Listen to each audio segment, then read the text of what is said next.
But it's good complaining.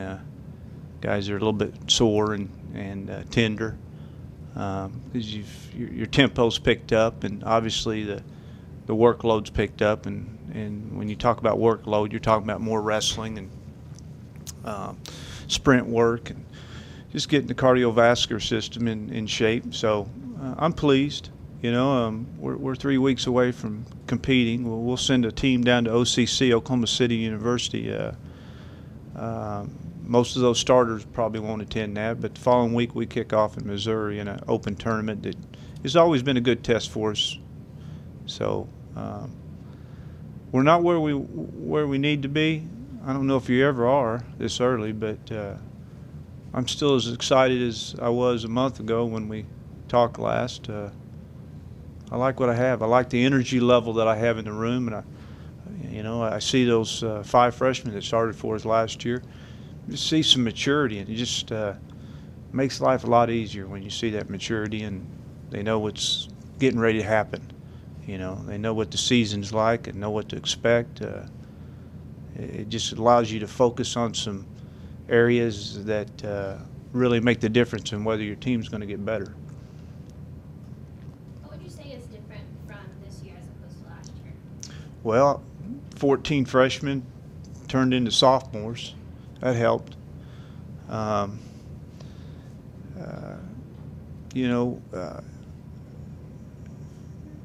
You see some guys that started last year that may not make the team.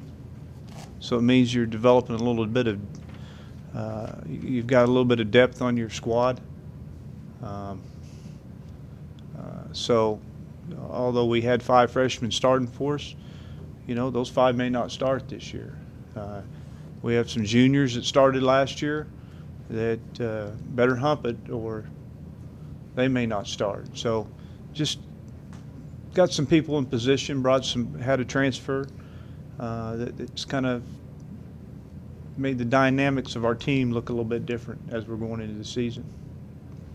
You mentioned some of the older guys. I mean, do you see, because I thought you saw it last year in some of your older wrestlers, a sense of urgency when you get down to the wire and you say, hey, if I'm going to make my mark, this is it. Yeah, I think when you look at Parks, who's a senior from Tulsa Union, it's his senior year, and these guys kind of know what a season's like. So, it's different than football or basketball where each week matters. Although it does matter to some extent, because if you get on a roll, most of the time you don't get off that roll, unless you're let down or an injury. You see a little bit more confidence in them as they go in. Their goals are a little bit higher. What's left for them to do is to try to win an NCAA championship. So Albert White, one of our seniors at 57, this is a kid that had high hopes, and he's been knocked out the last 2 years with major injuries. He broke his neck last year, first time in 20 years I've ever had anything like it. And he's returned. He's pretty lucky that he's been able to return. The year before, a major injury to his shoulder. It's just, he's been out. I don't know what to expect. Don't even know if he can make the team, So there's some question marks with some of those older guys, just from the standpoint of not a Parks, but even a Z. You think about Z, he's wrestled 1 collegiate season. He's been out a full year, hadn't wrestled. He wrestled for the first time live about a month ago. So in wrestling, it's about routine. And when you get off your routine for a long period of time, you lose it. Not like shooting a basketball and you never forget, or riding a bicycle. You always remember how to ride a bike. You stop wrestling for a year, you've lost your quickness, you've lost your coordination sometimes, your rhythm. And it takes some time to get it back. Coach, what can you say about this year's freshman class? Do they have the work ethic you're looking for, and are they being challenged by the older guys? I don't know if I've ever had a freshman group that has the workout I want. You usually kind of help them develop into that. There's a couple knuckleheads that are missing class, I'll tell you that. I have a real problem with. They better get it straightened out, or we might end up with a small freshman class. I'm not too pleased with my freshman class right now, so we need to work to change that, change some ways. And there's a couple guys that are doing what they need to be doing, but a few of them, we'll see if we can get the changes we need. Regardless of who wins each individual weight, do you feel like you're better at whoever comes out of that special lineup? Better team than last year? We're going to be a better team than last year. And we had a good season, considering two of our starters out. Z losing our heavyweight the first tournament of the year for the season, and Albert breaking his neck in the middle of the season. You know, in past years, you lose two starters. You know, you most likely easily fall out of the top 15, but somehow we scratched our way to a fourth place finish last year, which, you know, I told this team last year that I was proud of that. You know, I mean, I got real nervous when I lost Albert in the middle of the season, whether we even going to show up. You know, and you're looking at 5 freshmen leading the way, and you just lost two upperclassmen. I don't know how this works. I'll tell you this about this season. There's a lot of teams that got good teams. Iowa's better. They're better than us right now. Minnesota could slightly be better than us right now.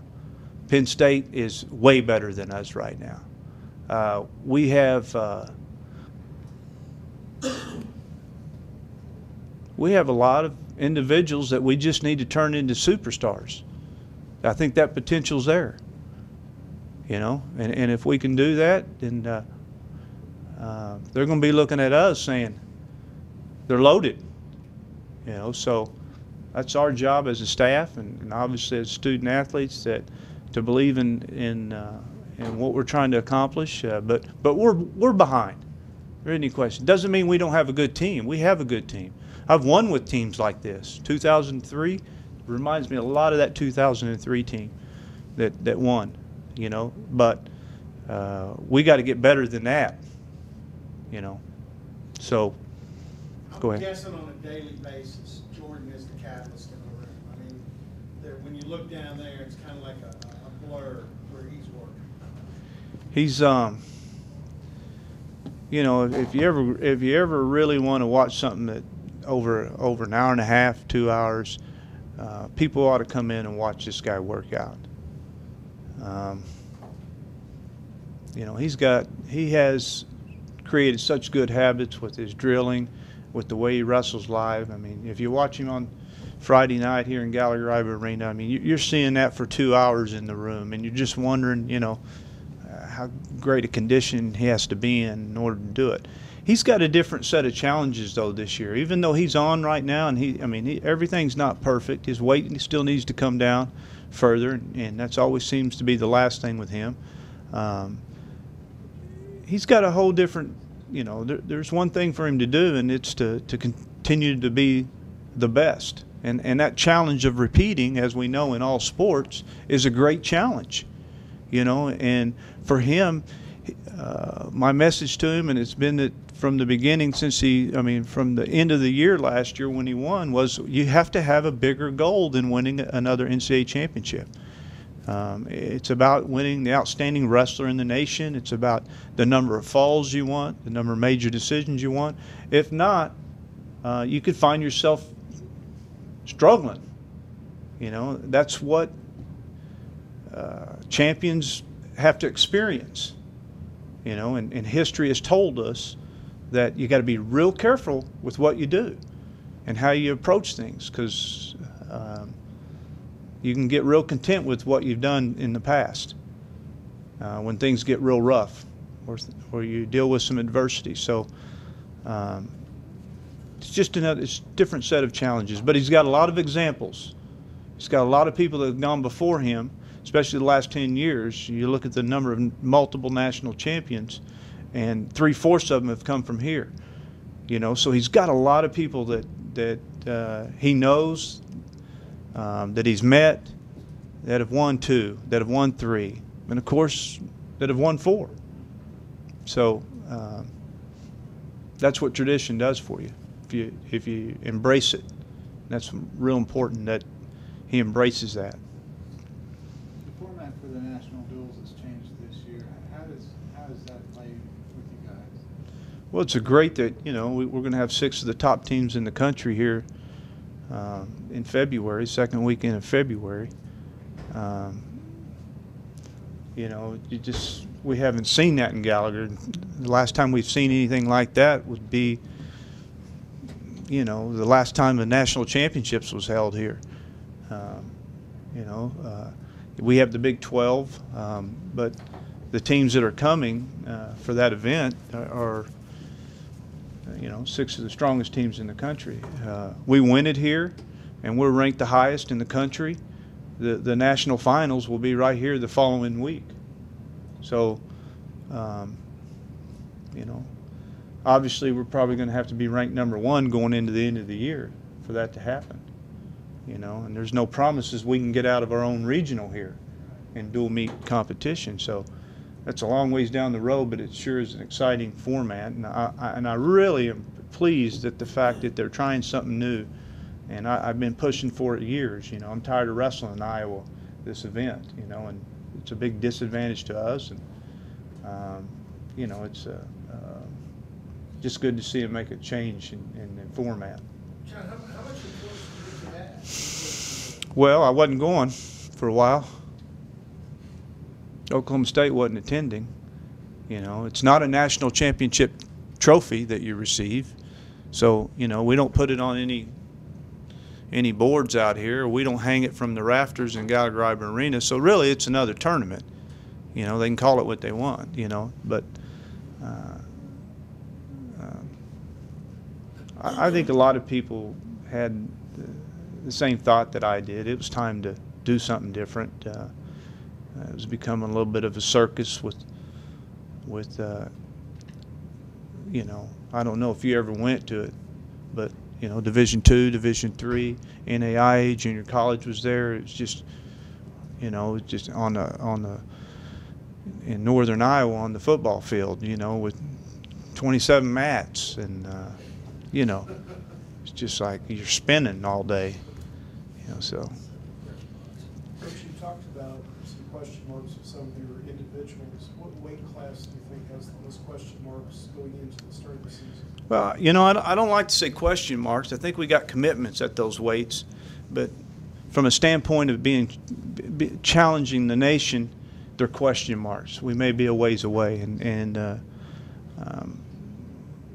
I'd look at 157 as one weight, 174.